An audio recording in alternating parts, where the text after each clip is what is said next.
Win and Twin, on their way home after their big trip with the fairy rings, were met at the railway station by their father. "We have a surprise at home for you," he said. "What is it?" the twins asked together. Their father laughed. "It wouldn't be a real surprise if I told you now," he said. "Wait and see." It was hard to wait, until Win began to tell them of their wonderful trip. Then the twins talked so fast, and the father was so astonished, and they all grew so excited, that the surprise was forgotten until they reached home. Mother met them at the door, with her dearest welcome home smile and kisses. "We have a surprise for you," she too said. She led them through the house to the back veranda. "Walk softly," she said. Win was the first to see the cradle. "Oh, Mother!" she cried, and her face was all aglow. She ran on tiptoe to the cradle. Yes, it was true. There lay a real baby, fast asleep. She knelt beside it and gazed and gazed. "Is it ours, Mother? Our very own to keep?" "Our very own to keep," smiled Mother. "Oh, isn't it lovely?" Win went on whispering. "Look at the dear little hands. Twin, you are glad, surely." Twin was kneeling by the other side of the cradle. "Of course I am. There are nails on its hands already," he said in surprise. "Can it open its eyes?" "When he is awake he can," said Mother. "Kittens can see at first," Twin said. "Not for ever so long. Not puppies either." "Oh, I do wish he would wake up," said Win. "I do want to see his eyes." "Come and take off your hats and coats," said Mother. "You shall see his eyes by and by, and you shall see the whole of him when I put him in his bath." It was the next day that a question began to puzzle Win. "Where did Mother get our baby?" she asked Twin. "I don't know," he replied. "I was wondering that myself. We'll go ask her." They went into the sitting room, but Mother was not there. Granny was dusting the chairs. "What do you want?" she asked. Now it was a little secret between Win and Twin that town Granny was not quite so dear and cuddly as Grandma at the farm, but Win thought she might do as well for answering questions. So she asked, "Granny, where do babies come from?" "Babies? Oh, people find them under gooseberry bushes," said Granny. The twins rushed into the garden. "We might find another," said Twin. But halfway down the path, Win stopped short. "It wasn't a really true answer," she said. "Win!" "Well, it wasn't. I can feel that it wasn't. Besides, think how many days we've played around those gooseberry bushes. Wouldn't we have seen a baby if it had been there?" Twin kicked his heels. "Have one look to make sure," he said. "Very well," said Win. "But I know there won't be one." They looked, lifting the ladle branches and peering carefully under every bush. Of course, there was not a baby to be found. "Nasty, scratchy places," said Win, whose finger was bleeding from a thorn. "No one would be cruel enough to put a baby under there, I'm sure." "I wonder why Granny told us such a story," said Twin. "We'll go in and ask her for a really true answer," Win said. They went to Granny again. "You ask this time," said Win, turning shy when she saw Granny. Twin spoke up bravely. "Please, Granny, will you tell us truly where babies come from?" Granny looked quite cross. Don't ask such questions, she said sharply. It's rude. Run away and don't be naughty. The children went slowly outside. Rude.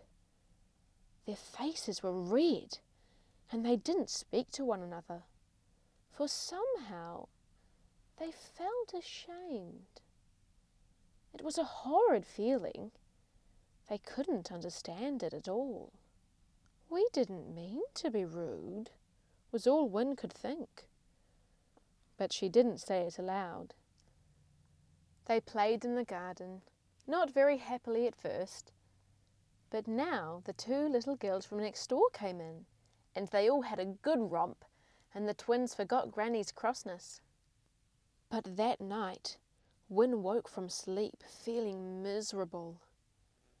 She wanted Mother, though she couldn't remember why. She wondered if it was very late, but no, it couldn't be. For she could hear Mother's voice, dear Mother, singing in the sitting room. She would get up and go to her. She slipped out of bed and tiptoed along the passage to the sitting room. There she stood still, not daring to go in. Granny might be with Mother. Granny was always with Mother now. Granny might say, "Go to bed, don't be naughty." Or perhaps, "That's rude." What a dreadful word that was.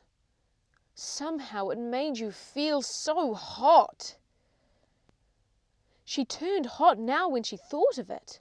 Oh, why did Granny come to stay with them? Mother's voice was the sweetest in the whole world.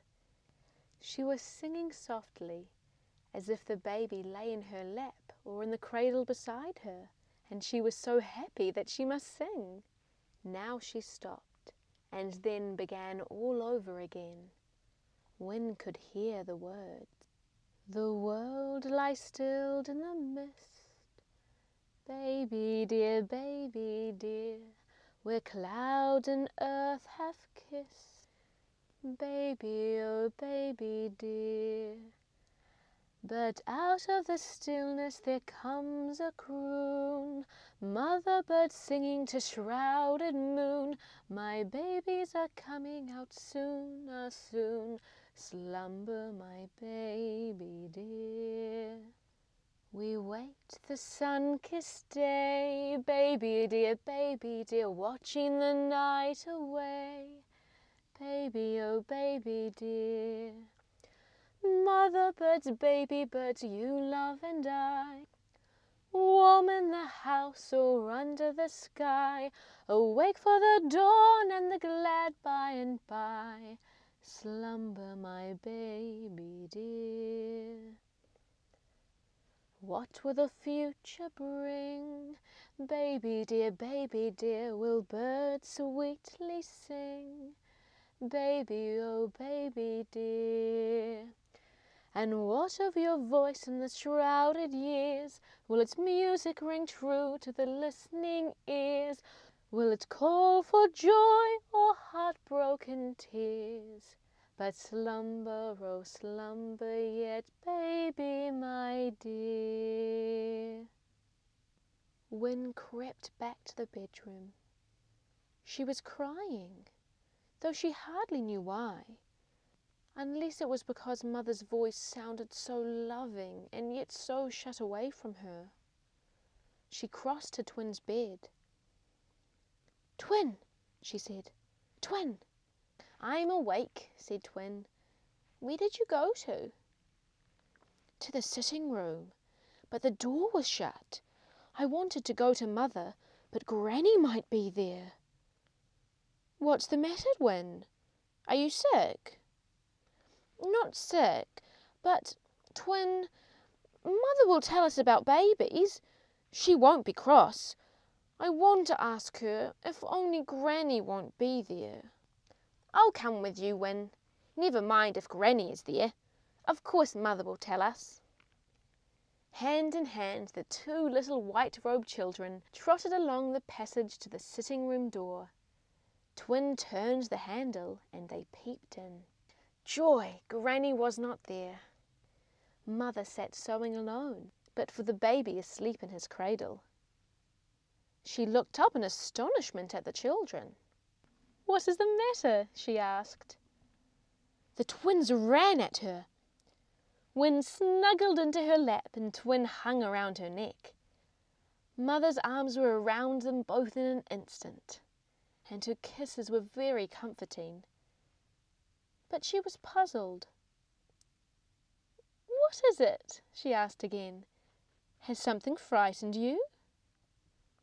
"No," said Twin, "but we thought Granny might be here, and we are glad she's not." "Why, dear?" "Because we asked her where babies come from, and she said we were rude, and so tonight Wyn was crying, and I came with her to ask you, even if Granny was here." Mother began to understand. But before she could speak, Wyn's flushed face was laid against hers, and a choking little voice asked, "Was it rude, Mother?"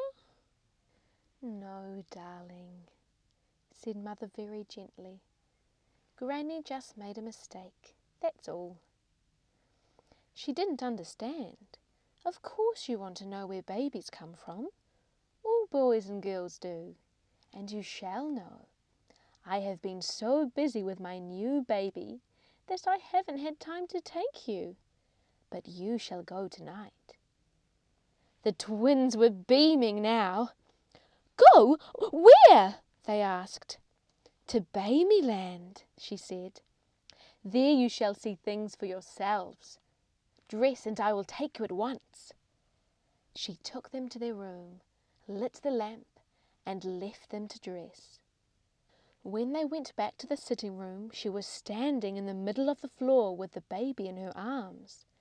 And Father was looking at her saying, "Well, I shall come too. You will want someone to make the poetry, you know." Father made beautiful poetry. Mother admired it immensely. So did the twins. "Of course you must come," said Mother. "We couldn't go without you, nor without the baby. The whole family shall go. Granny will take care of the house. We must have an airship," she went on. "Somebody lift the cradle, please."